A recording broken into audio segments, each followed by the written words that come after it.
Welcome to another edition of the FTN Podcast. This one is Season 1, Episode 6, with league member Jack. This is our 2020 FTN champion. So welcome, Jack, to the podcast. 2021. I was looking at the breakdown, JD, about what would have happened if we'd played each other. I would have beat you 7-3. So you... I figured. And that didn't include the categories that are, like, cheesable. Like, you would have beat me in Ks and wins, but, like... And then I think you won holds. You won, like, some of those volume ones, but, like, everything else. Who knows? It's going to change, but DJ LeMahieu and Ryan sent me home. Do you guys remember a couple weeks ago, the league, like, something happened with it, and it reset the playoff field and everything, and it showed Jack as champion for, like, a month? Yeah, that's what it should have been. So, JD, what are you drinking? Drinking this golden ale from, I think it's like Odell's Brewing out of Fort Collins. I got it was like a 24-pack out of Costco. Do you always pour your bought beer into a glass before you drink it? I started doing it, but no, not always. See, I got one from Avery Brewing in Boulder, so we both got some Colorado beer. Yep. Well, okay, so that makes sense because for those of you who don't know, Jack just moved out to Colorado. Just for a couple months. Just for a couple months. I actually didn't know that, so... It's not permanent. I'll be back in Seattle in the spring. Hopefully. Well, so, okay, I want to talk just a little bit about who Jack is and, like, how I know him. And, like, basically why he's in this league. So, Jack... he was roommates with Sean in Seattle. And did you know Sean, like, for a long time, or did you guys meet in Seattle, or, like, we met in the Middle East, like, 6 years ago. You met in the Middle East? Like, which area? We were in Jordan. In Jordan, okay. And I believe you guys have, like, both gone back there now multiple times. I haven't been back. No, so Sean has been back at least once, if not twice, I think just once. I have not been back. I want to go back, but I have not been back. Okay. All right. And did you guys speak Arabic at all? That's what we were doing there at the time. He spoke it better than I did, and then I really stopped. So he stayed for the second semester of like a college exchange. I left after semester 1, so he got a lot better. I was okay when I was there, but that's how okay. So you met Sean through that, and if you guys missed the Sean episode, I met Sean in Chicago.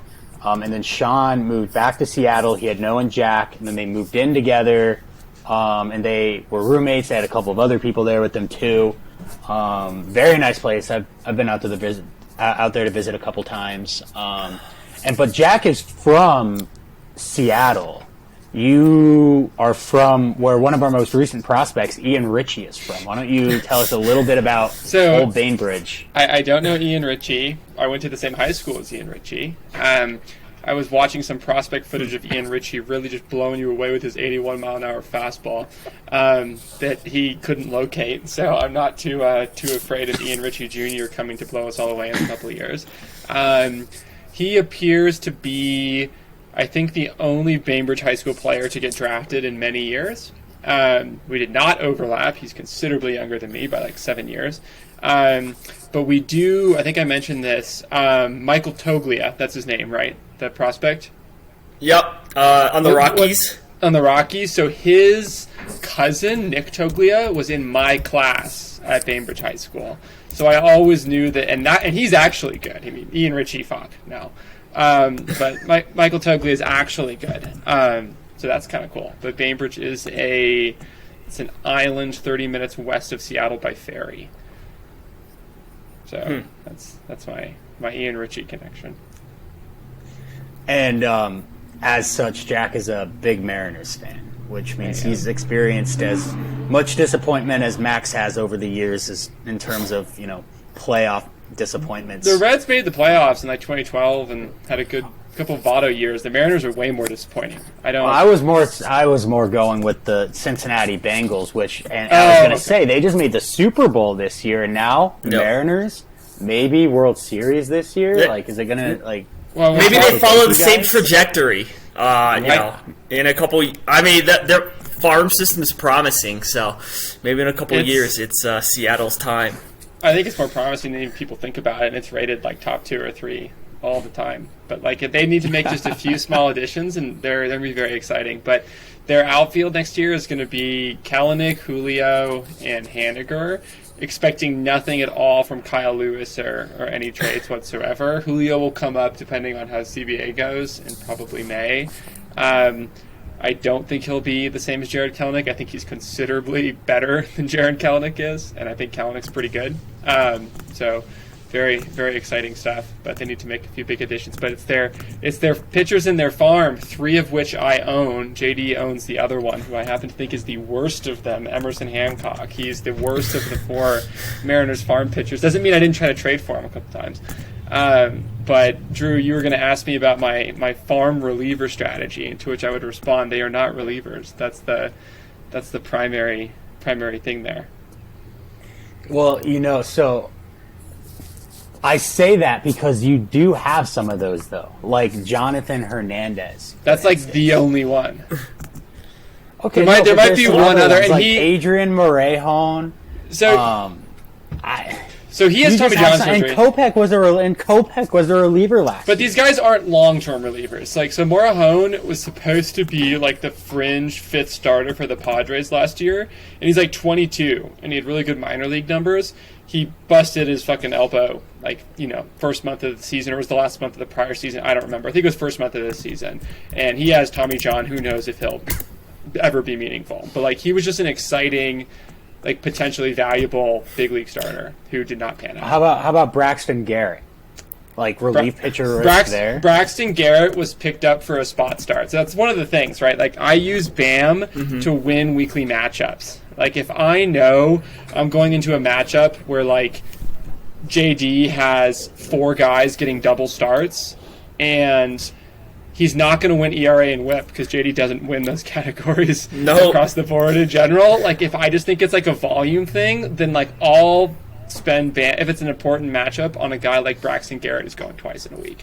So I picked him up in 2020, and I picked him up because I think I was worried that I was going to need another person in the playoffs. Like, I picked him up in the stretch with 5 BAM in 2020, and I did use him. I don't remember the outcome. Like, it could have been unfavorable. I don't remember. But he was just, like, a depth piece. But the guys there who are useful are the Mariners trio. Everybody knows George Kirby. Drew, we know you know Brandon Williamson. And then Matt Brash. Matt Brash is really fucking good.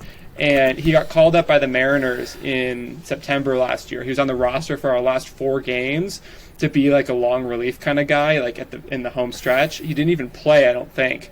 But he's a contender for the rotation. All those guys are contenders for the rotation next year. None of them will probably break camp. I think they'll start with a rotation of guys that are more seasoned, but they're all like 2023 for sure, pretty much locks for the Mariners rotation. And they all have super impressive minor league numbers. Like, all of them have really good ones. To me, then, it sounds like there's just been a misunderstanding between what your strategy has been as far as BAM and the whole farm systems, because from an outsider's view, we're like, man, Jack just really loves relief pitchers. But more so, it sounds like you are just targeting short-term, cheap options with your BAM when it's necessary, and it just so happens, like, coincidentally, these guys have some reliever risk in it, and it might look like that. Yeah. So I think most of them do. Go ahead. So I was just going to ask then, so are you confident with that strategy, like, going forward? Because we look at your farm system, I don't think anyone's going to say it's tops in the league, right? Like, you have Julio Rodriguez, you got some guys, but this isn't Adam's farm system. It's not JD's farm system. Yeah. But you have a championship now. You have a lot of guys in their prime. You have young guys, Brian Hayes on your roster. So it's just so curious that you are willing to use BAM on short-term options on an already good roster when I haven't seen that from other teams. I mean, I use BAM for acquisitions of players that have proven track records, not just like prospect pedigree at age 18, and who are performing well in the minors right before they get called up, or more importantly, Randy Rosarena, Jared Walsh, guys like that who break out and are below the threshold in our league. That's what I use BAM for. right? And then the relievers have been like Julian Merriweather last year and Jordan Romano at one point, and there was one more, and Jonathan Hernandez, right? Guys who like got closer jobs, but who weren't proven. And those have been a mixed bag, but the guys who I've picked up as, like, some of those are key contributors. Like, Walsh is a huge key contributor. Arozarena obviously is. And those are guys, like, identified late in the seasons when they were doing really well. Cabrian and Julio were, like, my big pickups in the original BAM draft. After Adam got all the players I wanted. They were expensive ads. I want to say like 70 and 45. I would have like spent all my damn on Julio. Window. I wasn't going to lose Julio. There was just like no number I was going to lose Julio for. So like I was going to get him no matter what happened. And then guys, like I got a lot of good young players pre-BAM. Like, because the first season I missed the playoffs. Like I was going to get a wild card spot, and then I tanked the last 2 weeks, and you slid in there, Drew.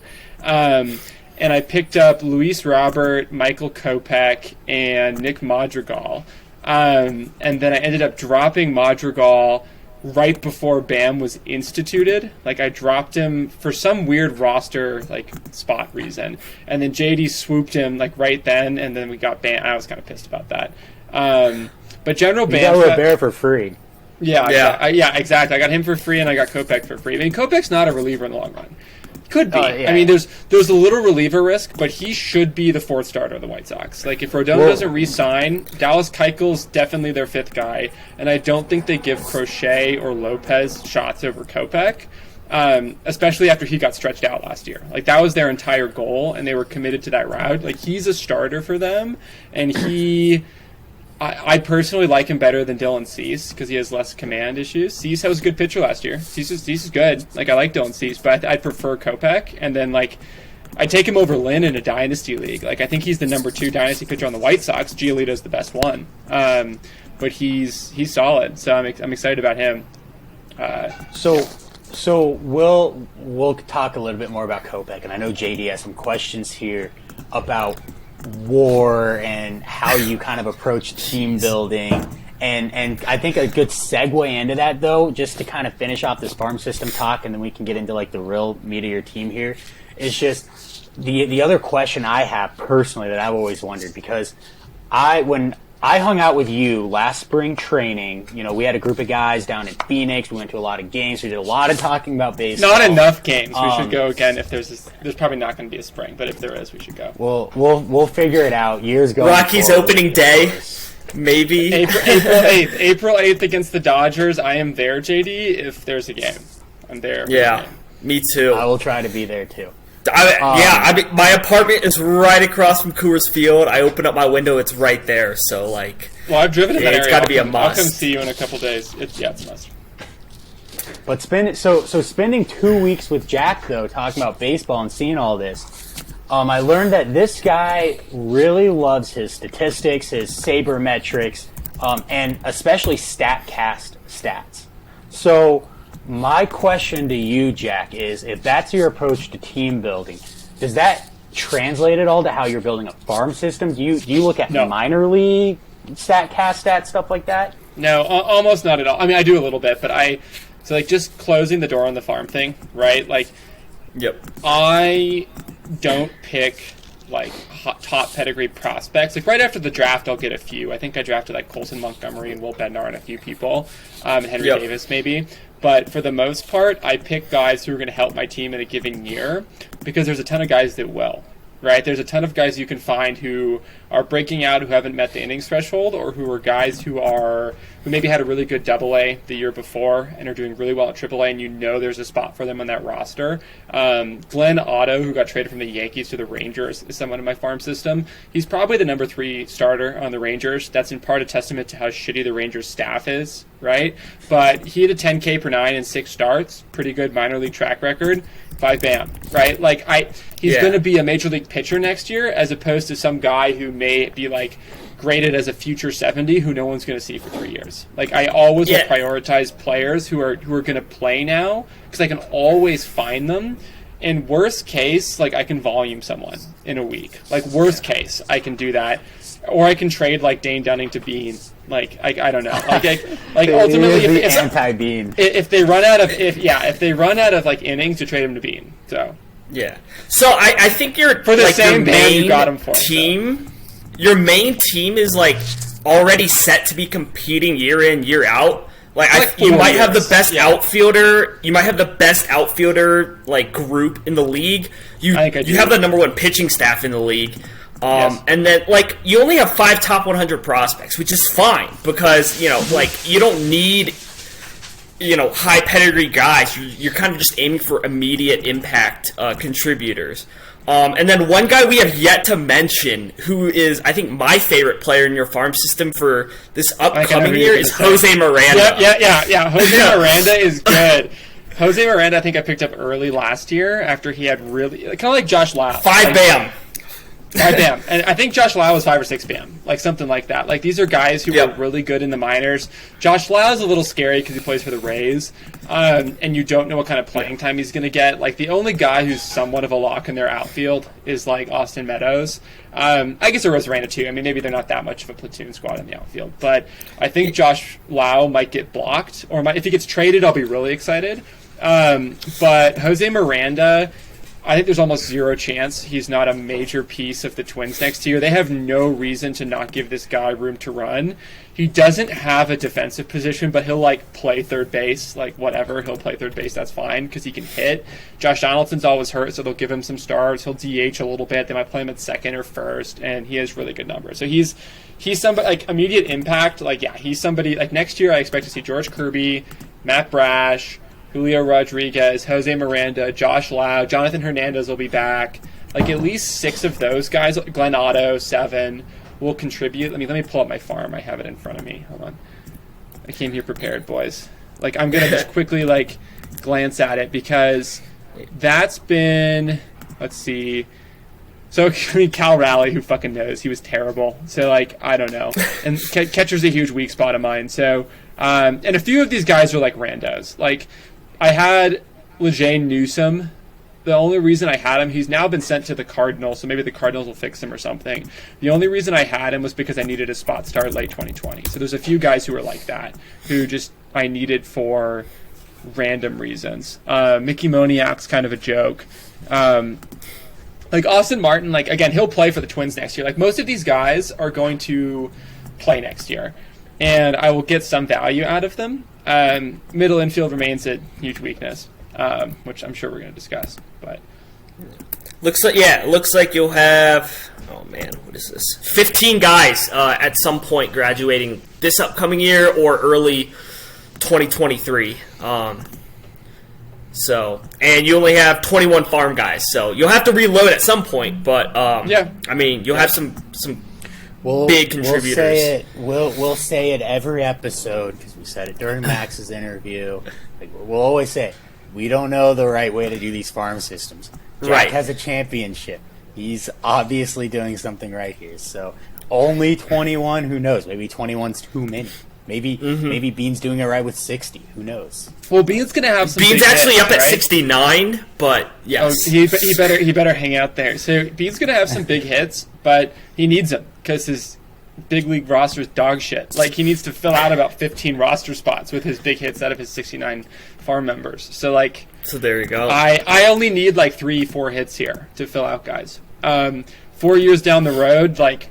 I'll cross the 4 years down the road bridge when I get there, but I'm very confident with. They're like pre-prime or mid-prime for most of the guys. Don't have a lot of vets there. I mean, the oldest guys on my roster are 2 really good pitchers, and that's like Gosman and Lance Lynn, and then I got 7 or 8 young guys. So, and the biggest thing to point out here, Jack has 1 championship. Everyone else not named me has 0, so I got the short he's season, doing something right. I proved it last year. I mean, I didn't win the championship, but I had a good year, second best record, so I'll take it. Jack, who are you more scared of this year in the division, myself or Sean? Sean. Sorry. Was it always Sean, or is that only because of his recent moves that he's made in the league? I'm not sure that Sean's recent moves are in part informed by his trip. Like he wants to have guys that he can just plug in because he's gone for so long that he might not be following fantasy as closely. Like, I don't know that he would have traded Shane Bieber otherwise, but he, like, someone like Freddie Freeman, who's just like a stalwart in your order where he had a really shitty offense. I mean, I think the trade makes sense either way, but I think he probably doesn't give up Bieber. And nice Chardonnay, by the way. I just want to comment on that for everybody. Drew Chardonnay. Yeah, Sean also mentioned his strategy for the recent trades, and it makes sense. So the reason, Drew, is like you've got some really, really good players. I mean, if like Mondesi like had his year, I mean, the most polarizing player in fantasy, like had his year, combined with guys like Soto and Bichette, I mean, your pitching is just so thin. It's just so thin. Like, that's the problem. Like, when we play each other in a week, like, you can try to get away with winning 2 categories. You can try to get ERA and WHIP, but it's like you're forfeiting 3 every time we play. And that's a hard against me, not against everyone in the league. Not against everyone in the league, but like you're not going to beat me in Ks. You're not going to beat me in wins. I mean, wins are a little random. I mean, it's possible. I want to interrupt here real quick. You either love or hate Mondesi, and there's no in between. What part of that group are you? I think I actually am the in between. Like, I see why you take a risk on Mondesi. Like, well, because here's the thing. Like, Drew, did you draft Mondesi? No. Yeah, I've always had him. No, did you draft it? You drafted him originally, like in our original draft. When did you draft him? Drew has always been a Mondesi believer. I had Drew draft for my fantasy team in a different league one year, and of course Drew drafts Mondesi for me, and I told him explicitly, do not draft Mondesi. So I'm not drafted JD as many Royals players as possible. It was Royals players and Asian pitchers is what you prided yourself on. Pretty sure it was the worst season you've ever had. Yes, that team ended in last place. I did not draft a single player. Joey Votto went round 1, mind you. What a draft! That's a bad draft. But okay, I guess I'm in the disbeliever camp in general. Like in a keeper league, I like him more because I think eventually, like he's kind of like Byron Buxton, like. I don't know. He's always worth like paying a little attention to because he can win a league for you if he pans out, and like taking those risks I think is okay. But I would not draft him high. I would not draft him. Look, high. I'm stuck with him. I'm never going to get the appropriate value for him at this point. So may as well, like in a trade. So may as well just keep him. I'll pay you 30 BAM for Mondesi. No, because he could be worth 90. I mean, Jonathan VR was worth 110. If he plays 140 games this season and gets shortstop, third base, and DH eligibility, steals 40 bases, and hits 15 home runs. He could hit 110 and steal 50 bases, and hit 15 home runs and be worth 90 down. I mean, he could have the lowest on base percentage in the league and still be very good. And there's almost no players who can say that. So I mean, like, he's interesting, but I'm more scared of Sean. Not that scared. I'm more scared of Adam. Obviously, than I am of Sean. Adam's really the only team that scares me. So, like, I don't play JD. I don't pay you enough, and your pitching isn't good enough to scare me. Your offense with Acuna can be kind of horrifying.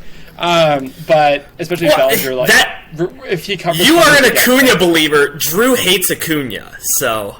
Acuna was the best hitter in the league until he was the best hitter in the league until he got hurt last year. He's the best player. He was so good. Fun fact, ESPN just published their top 300 fantasy baseball player rankings. I put them in the group me a few days ago. If you didn't look at them, I didn't. All that you need to know is that Ronald Acuna Jr. is 1 spot below Jose Barrios.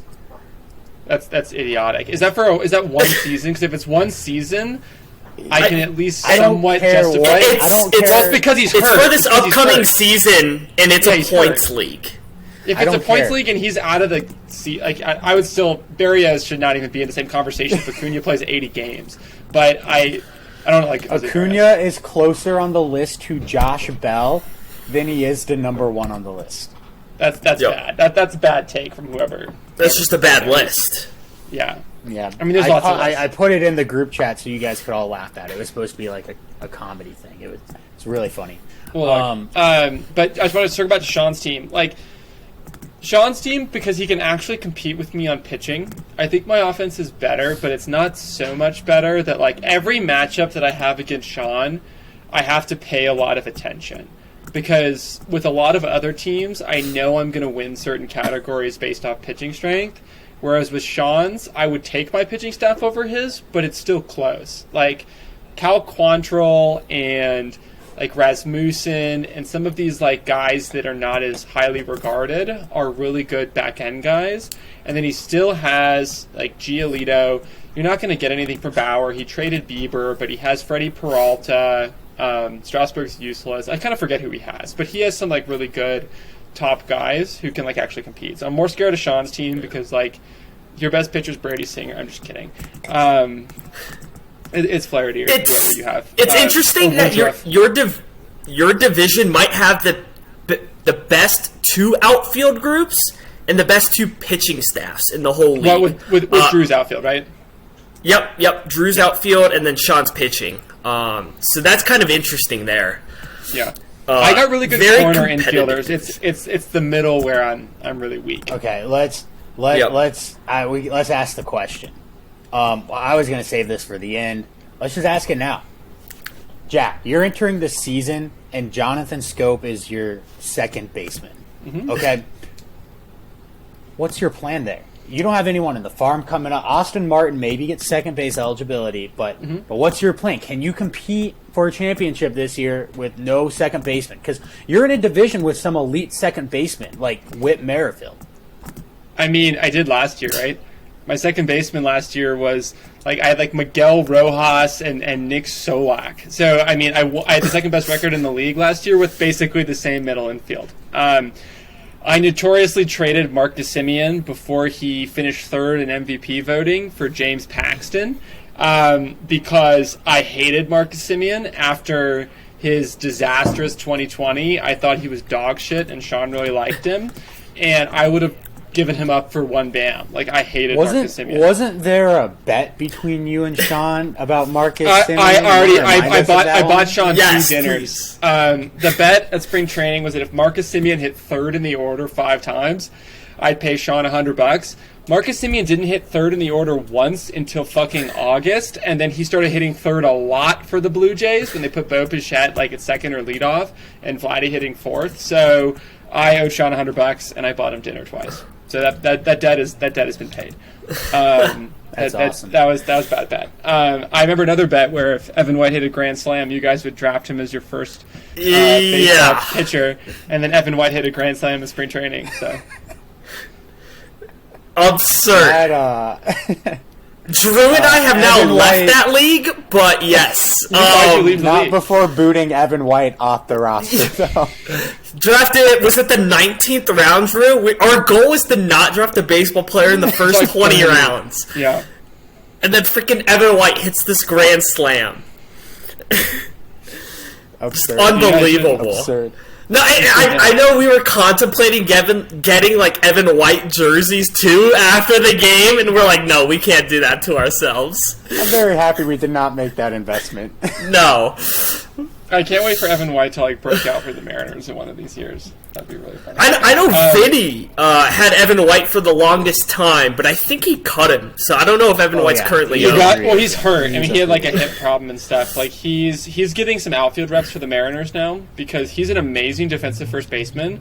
But Ty France was second in defensive WAR among first basemen last year, after I think Matt Olson in the AL. So Ty France is also a good first baseman, and he just has no path because Ty France has demonstrated that he can hit, and we've nowhere else to put him. So he like might play corner outfield or get traded and we'll eat his entire contract because we signed him to a 6-year pre-arb deal, $4 million a year in Seattle. He was our number 1 pick, and he's still talented though. He's like 24, so like he's not washed up. My middle infield is bad. It goes back to my original draft. My original draft, I had Carlos Correa. And then I still have. Who I still have. I had someone else who I don't remember. And I actually picked... I might have even have drafted Semien. It was that inaugural year where he was really good. I don't remember. So I had Semien and Correa, which was nice. But then I had Kike Hernandez. And this was before he was like playing a lot more for Boston. This was when he was just a platoon player for the Dodgers. That was my original middle... So my middle infield's always been like kind of bad. Then I thought Nick Solak was going to be kind of good after he had that like good minor league in like late 2019 season. Didn't really play well after the first month in 2020, so he was gone. And then I've just never, and I kept Simeon. Simeon was really shitty in the season I won the championship. He was like holding down my team all year. And then I cut Simeon. And last year, the point drew, I'm missing a second baseman and I'm missing middle infield. It sounds like that could have been the missing piece and why you didn't win. It could have been. Are you guys able to see this right here? This is your initial draft. Oh god, this is so bad. So for what's funny is my late picks were golden. So like Tyler Glasnow, Matt Olson, and Shane Bieber are... Cedric Mullins is hilarious that I drafted Cedric Mullins, and then he was terrible. So what was really funny about this draft, I never played in a fantasy league ever. Football, baseball, whatever, prior to this league. So I had no concept of like how to draft like good teams. Like I had no concept. And my first pick, Jose Ramirez, was an auto pick because I didn't get signed in fast enough. And I was driving to the ferry from Bainbridge to Seattle. And I'm like in the car driving, trying to type in my stuff to get to the draft. And they auto picked Jose. But like that could have been worse. Like I don't know. But I didn't get a shot at like, JD, I think you picked like Acuna 11th or something. Like I would have taken that. Like I would have preferred that. And then I picked Juan Soto went in the second round. Yeah, so like my initial draft was really bad at the top and in the middle, and then really good at the end. I don't see any second baseman on this list. Yeah, so like I've never had Wendell. Joey Wendell. Wendell was the second baseman there. Yeah, so as Drupal Cabrera, dear God, I made some bad choices. Miggy. Shout out Miggy. Yeah, so I had a weird draft because I picked some guys like nobody even knew who Shane Bieber was, and I really liked Shane Bieber at that time. But Miles Nicholas was a top 100 pick. So should people be hitting you up to trade you a second baseman? Oh yeah, I was trying to get in on the Brandon Lau sweepstakes. So also bad choice of mine. I actually had Brandon Lau for like 3 weeks in 2020. And I don't remember why I dropped him. Can't say. Don't know why. It was really stupid. But he got dropped by somebody else. I picked him up and then dropped him again. And then I dropped him. Or you dropped him. I dropped Lau. Yeah. I don't know why you dropped Lau. I mean, it was stupid for all of us. But like I've made bad choices with my middle infield. So like I deserve it. People should absolutely be hitting me up. I have a lot of pieces. I have a lot of depth. I have a lot to offer in that sweepstakes. And the trade that Adam got for Lau was pathetic. I could have done way better than that. I tried to do better than that. I mean, I don't know. That one still gets me. All I know is I've heard in the rumor mill that the current owner of Nick Solak would be very interested in trading him back to you. Yeah, Nick Solak is never going to be on my roster ever again. Nick Solak can't hit righties, and he's a righty. So, like, yeah, you can't have Nick Solak on your team. He's a disaster. All right, so all you out there, Jack's looking for a second baseman. You think you got an extra one? But as is, Jack's looking at it. As is, outfield is your position of strength here.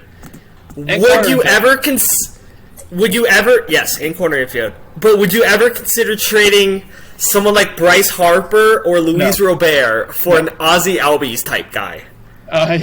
No, absolutely not. Absolutely. No way to shoot your shot. So Drew and I were discussing this before, and I'm like, there's no way Jack takes this. I'll give you Randy Rosarena and a used condom for Ozzy Albies. Like that's the trade I'll offer you for that. You'll get some take out the used condom because we'll go raw dog, but I still won't accept that. I know you won't. I will trade outfielders. I think trying to remember. Like there was at one point some talk of a 3-way trade with me, Sean, and Nax when the Freddie Freeman trade was going on, and I was trying to trade. I think it was Jared Walsh because he wanted someone to backfill Freddie Freeman and a pitcher for Brandon Lau. And I think the ask was like Jared Walsh and Trevor Rogers for Lau, which I thought was way too high. I want a second baseman, but I don't need one that bad. If certain players in this league who never respond to text messages, certain owners, players like Jorge Polanco, I would be very interested. But yeah, I have lots of pieces I'd like to move for middle infield. I mean, my corners, omitting like Gio Shella, like are Matt Olson, Jose Ramirez, Jared Walsh, Cabrian Hayes, and and Josh Donaldson. Like, I'm happy with all of those guys, but I don't need all of those guys. Can you not confirm that Ke'Bryan Hayes is on the trade block? Ke'Bryan Hayes is on the trade block, but it's a heft. I'm not like putting him on the discount block. Like, he's. I think I got some really pathetic. And I can try to read you these offers. Like, let me tell you. Oh, there's one. Before you read them, are they all from Bean? Yes. Oh God! There's one notorious offer that just deserves to be my team's name. This is the best offer I've ever seen in my life. Arozarena, Walsh, and Hayes for O'Neal, Cruz, Toro, and 70 Bam to be paid over 2 seasons in equal installments. That one just about killed me. I mean, there's an that's definitely an offer that was made. I'm not sure that I would ever accept that offer. I like O'Neal Cruz, but not for a lot of my good young players. Right. Thanks for Abraham Toro. But I think I'm going to try to fill it with some low-cost options from waiver when people maybe struggle at the start of the season and get dropped, guys I like. Who I will not name, but I think there will be a few players that there's going to be a few guys who, there's always a guy or two at every position that like breaks out a little bit, and there will always be guys who get dropped or hurt who I can sit on, and I could probably make a trade. So I'm optimistic I can fill at least one of those slots. And the thing about scoping, Sorry, I was just going to say you're in a position to make some moves. You got 46 Bam. All right, you're not bottom of the barrel there. You can make some moves. Yeah, you originally owned Madrigal.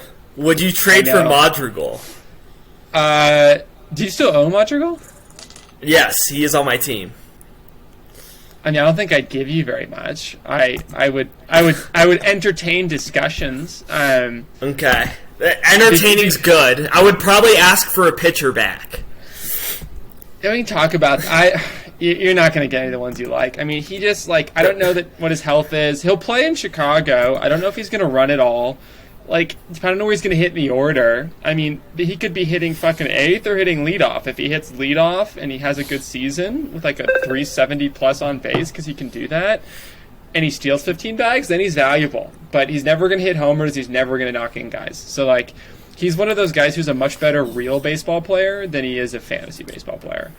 I can't believe you picked up Gio Urshela.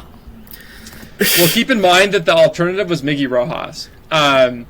It was Miggy Rojas and Nick Solak. So I think both of these guys are absolute upgrades. They're both not good, but it's just about rounding out the floor of the team. And if I can trade some of those guys who are going to be sitting on my bench and some decent players, of course, usually from pitchers or BAM or farm, to get middle infielders, I'll be a happy man. Yeah. And the reason why I keep bringing up that Jack has the best outfield, Bryce, Robert, Arozarena, Haniger, Brantley, Teoscar, and then you have Julio Rodriguez coming up at some point. Did Walsh just lose outfield? I'm just noticing that for the first time. Yeah, it looks like he did lose outfield. He didn't have enough starts last year. That's a bit of a problem, but it's not that big of a problem. I can. Yeah, I mean, you'll alternate between him and the utility and with Matt Olson, I guess. So it's not the end of the world. Yep. Yeah, I like the team. Catcher's a bit of a weak spot, but I still like Sean Murphy. I think he rounds out the top 10 catchers in the league. I think he's literally number 9 or 10. And that's what most spots have him, because he's got some power. He gets on base a little bit, and he plays. And the fact that he plays is the big component. I liked him a lot for a while, and then he really got off to a shitty start last year, and I dropped him at one point. And then Sean, in classic Sean fashion, Sean's whole strategy is seeing who I used to have on my team and picking up guys I used to have, because he's heard me talk about them in the house. His entire team is my sloppy. Patrick Sandoval, Drew, I talked Patrick Sandoval up so much in our house that Sean which I needed to not do, just filed it away in his little head. And was change up, Patrick Sandoval. And picked him up when he was injured, because I dropped him because he had a back issue and he wasn't going to help me compete in the playoffs. That was the only reason I dropped him. He's good, but not Matt Chapman good. I'm sorry. Yeah. One last thing on Sean Murphy here. I mean, he's he's really good on defense. I own Tyler Soderstrom, who is the A's top catching prospect, who might have to move to first base just because Murphy's kind of blocking his path. Murphy's a better baseball player. Right. Murphy just provides that, that catching position where you just want at-bats and statistics, and I think he can help you there. Like, you could do a lot worse than Sean Murphy. Yeah, and that's why my weak spots are catcher and then middle infield and second base. But if I only add one fix there, it'd be probably to middle infield, and I'd be comfortable with one fix. One fix is a good spot. Guy who runs a little bit and plays a lot. That's all I need. So there you go, League. Anyone listening out there, trade or offer some legitimate trades to Jack. I don't want Bam with your middle infield pieces. So let's talk about the real fun here. And I want to talk about Drew. So, Drew, who do you think won the trade of Sandy Alcantara for Tyler O'Neill? Who won that trade? I know who won that trade, but we'll see who Drew says. It's not a bad trade for anyone, for the record. I would rather have Sandy Alcantara. I would, too. Yeah, I think Jack won that trade then, and I think Jack still wins that trade now. But I don't think it's an egregious trade by any means. I don't either. It's not. It's not an egregious trade. I don't think it's one you can judge right now, right? Like this is It's not over. The book's not closed. Book's not closed on the trade. Because Tyler O'Neill, very good outfielder. Very good outfielder. Yeah. He's going to play every day in St. Louis. He runs. He hits a lot of bombs. And if this was a batting average instead of an OBP league, I would almost argue that I win the trade. It's to me, it's pretty much that close. I think Sandy's really good. I do too, and I actually want to talk about Sandy. Yeah, and this is perfect because I wanted to ask you about, and everyone in the league has asked me about. Well, everyone who talks every day to me has talked about this specific fact, which is it seems like you are hell-bent on just acquiring the Miami Marlins pitching staff. So talk to me about that. Where's the fascination come from? So there's actually quick no thing before Jack speaks here. We got Sandy, Eliezer Hernandez, Trevor Rogers, Pablo Lopez, and then who do you have? I have Cody Petit, Braxton Garrett. And Braxton Garrett. No, I have two more. And then I used to have Zach Thompson before we traded him in the middle of the season. So none of these guys were drafts, obviously. I watch a lot of baseball, and I came across Trevor Rogers because I watched him. I mean, I knew he was a top draft pick, but he wasn't owned in anyone's farm. And I watched him, I think just coincidentally, I tuned into a Marlins game, and he gave up 6 runs, but struck out 5 guys, and he looked good. He looked like he had some rough batted ball luck. There was some bad defense. There was a hit by pitch on a ball that just kind of ran in a little bit, and there was a home run. He had a rough game, but he looked good. And then he had another start that was really good, and then he had another rough game where just you could tell this guy knew how to pitch, and he was just having a bad outing. So I picked him up, and that's when he broke out. He was really solid. He had a really good spring. Pablo Lopez, I think, had a pretty decent 2019, but not incredible, but pretty decent.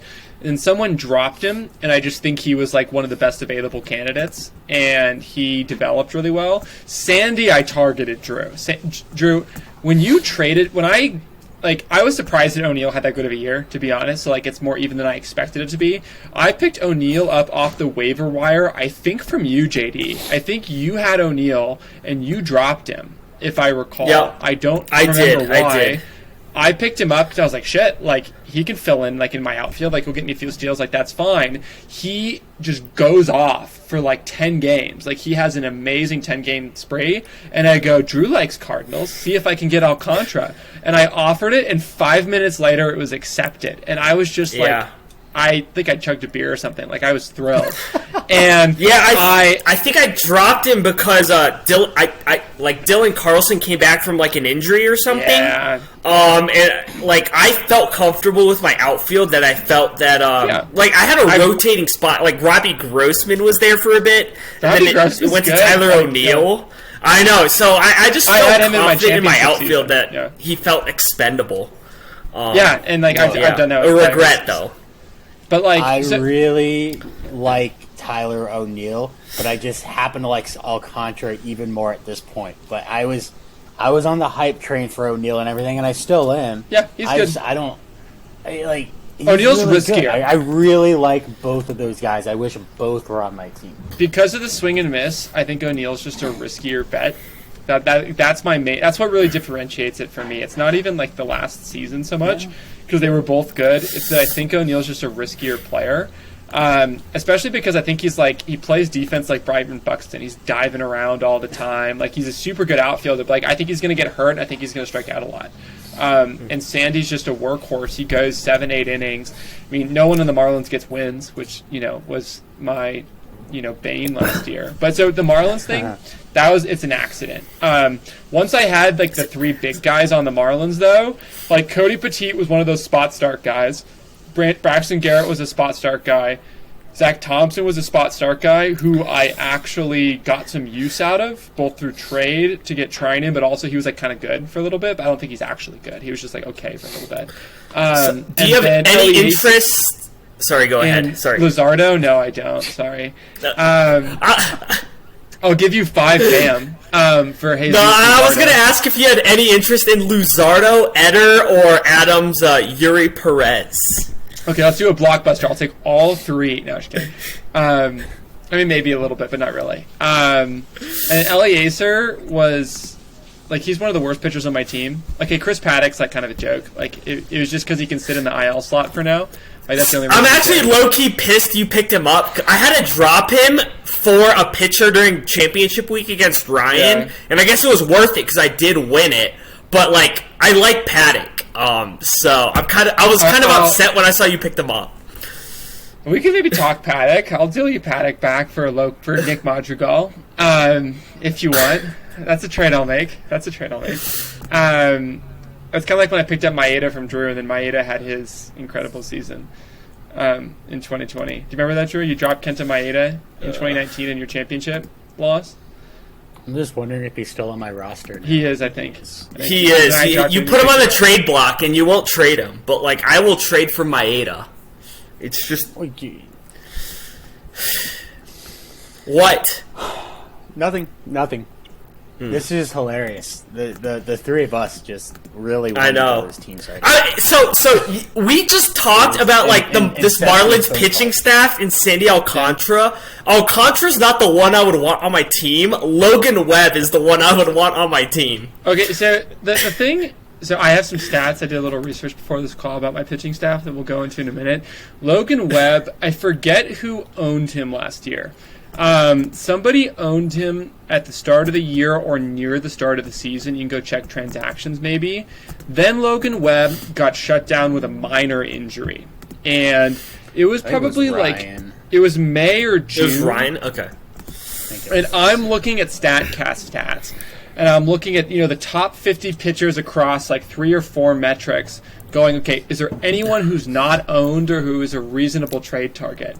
And then I came across Logan Webb, and I was like, okay, he's hurt, but he was off to a really good start. Like, I like this guy. And I didn't have the roster space right at the time. So I kind of just sat on Logan Webb, and I just watched him sit on the IL, and nobody picked him up. And then when I saw, like, a news report that said, yeah, Logan Webb due back, like, making his second rehab start, I was like, okay, it's time to grab this guy. Because I've been watching. I watched Logan Webb for, like, a month. So that's, like, when he was on IL. So that's one of my proudest pickups. And he is very talented. He's very good. He's, like, Matt Cain with more longevity, probably. So I like Logan Webb, and he's like 24. So like those guys, like Sandy Alcantara, Logan Webb, 23, 24, Trevor Rogers, 23, 24. Then I got some older guys like Gosman and Lynn, and then Snell's, late 20s, Malley's late 20s. Obviously Glasnow's not going to be a contributor next year. Pablo Lopez, I think, is 25. So like most of these guys are still going to be playing for I think Kopech's 23 or 24. Okay. So most of these guys are long-term holds. But yeah, Logan Webb is. If I had to pick an ace on this team, it's close between Webb and Alcantara. And those were both last season pickups, as was Lynn. So like I thought I had a good pitching staff going into last year. There's just no respect for Lance Lynn. Yeah, your top three right there. Lynn, Alcantara, Webb. I mean, that's what you're looking at. Gaussman even had like a career year of sorts. He was my best pitcher in the first half. He was my best pitcher in the first half by far. He was like the best pitcher. You won't see Glasnow, but Glasnow's your ace. If Glasnow's the only top 10 pitcher that I have. Like, I actually do lack. Like, I have depth of really high quality, but I don't have a Corbin Burns, a Jacob deGrom, a Max Scherzer. Like, I don't have those guys. Zach Wheeler, Shane Bieber. Although Bieber was kind of shit last year, but he'll be better. I have a trade offer for you right now. Looking at your team. No, not Aaron. Would you accept? I will offer you Madrigal and Nick Gonzalez for Blake Snell. Kill yourself. Blake Snell. I'm shocked. I would have taken that in a heartbeat. So Blake Snell last year had the 12th highest K rate in MLB. Blake Snell, xFIP 382. Blake Snell is a good pitcher. Blake Snell had a career high walk rate. The year before, career high home run rate, but a low walk rate. Definitely some volatility, but he's been on the field for the most part and strikes out a lot of guys, and he has that ceiling of a Cy Young contender, and his floor is like a risky start guy. Like, his floor is like, oh, Blake Snell's struggling right now. Do I want to start him or do I want to shelve him? His ceiling is he strikes out 13 guys in 7 innings, 2 weeks in a row. Like, that's what he did last year. Like, he's too talented. Like, he's just too talented to give up for little. Like, he's just, like, he could be bad. Like, last year, Snell and Maeda. I would just argue. Drew said he would accept that trade, so it's not egregious. I guess it's not egregious. This is the Pirates' Nick Gonzalez, right? Madrigal and Nick Gonzalez. But like second baseman that you need. I think I could do better than that, and I also just really like Blake Snell. So like I will take quality pitchers. I think I'd be trading him too low too. Like he's 28, he's talented, he strikes out a lot of guys. If Blake Snell's the 8th best starter on my team, I still win. Like that's still a good outcome. So, like, Drew, you make fun of me for not making trades, but I made an attempt. That's not a bad offer. That's not a bad offer. Like Bean would have offered me, like, Alejandro Kirk and 5 BAM paid in, monthly installments. Will a trade with Bean be made between you and him before the start of the season? The only player I really want on his team is, was it Luis Urias, the Brewers player? For middle, I think that's Luis Urias, because I am actually not that high on Dansby, and he's really high on Dansby, so like there's just not an alignment there. Like there's just not. I'm not gonna have Luis Urias. Yeah, so like we were talking. It was going to be Jared Walsh for Urias and Kirilloff, and he wanted something else as part of that, and I just didn't. I didn't want to do it. I forget what the other piece was. It was maybe a pitcher or some BAM or just somebody I didn't want to trade. That wasn't a bad deal. We got kind of close. But Kirilloff's wrist, he's always hurt, and I didn't want to trade Walsh basically 1-for-1 for Urias. There was the risk of that. Like Walsh is just going to be a nice piece next year. So, all right, Jack. Well, we got a hair over 5 minutes left. So, is there anything on your mind, anything you wanted to talk with us about, you wanted the league to know? What's kind of on your mind entering this season? Yes, so I think I remember Ryan Ulrich commented on how this was the end of my reign, he said, and that he didn't think I had a top 4 pitching staff. Now, I'll admit that as soon as he said that, I turned off the call. So I don't know what he said after that. Maybe you guys persuaded him otherwise, but I want to say those are spicy words from a team that literally just did a teardown, by the way. Yeah, I would like to comment that once Ryan said that, I went to your defense. Ryan was a clown in those statements. Like, nothing he said was factual. So, in this case, I have 9 top starters. 8 of those 9 had K per 9s over 9 throughout the entire season last year, all over 120 innings pitched, right? The only person who didn't have a K per 9 over 9 was Sandy Alcantara. Sandy Alcantara in the second half had a K per 9 of 10, right? He had a slow start in terms of Ks. lowest expected FIP on my team last year, 3.82 of those top 9 starters. Lowest actual FIP, also 3.82, different player. Lance Lynn was expected, Blake Snell was actual. None of those 9 guys are bad. I think that you could take entire Conference 2, and the top 9 pitchers of Conference 2 couldn't assemble a better 9 than my 9. I don't think they could.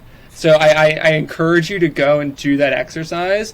But, like, that's going to be, like, Aaron Nola and who? Like, what? Like, I think Garrett Cole on Vinny's team. I think... I'm not even going to bother looking at Yu Darvish is on team. Sean's team. That's not Conference 2. And, like, Yu Darvish isn't... I thought he was still with Bean. Laffy's got a pitching staff here. Bueller, Anderson, Rodon. I don't know if Anderson gets in there, but we can. That's debatable, right? I would say Rodon. You have to find Walker 9 guys. Bueller, and Rodon, Sale. Ian I'd put Anderson. Sale. I don't put Ian Anderson there. I'd put Sale. Musgrove would have to be in that top 9. Musgrove, and you have Nola. That's 5.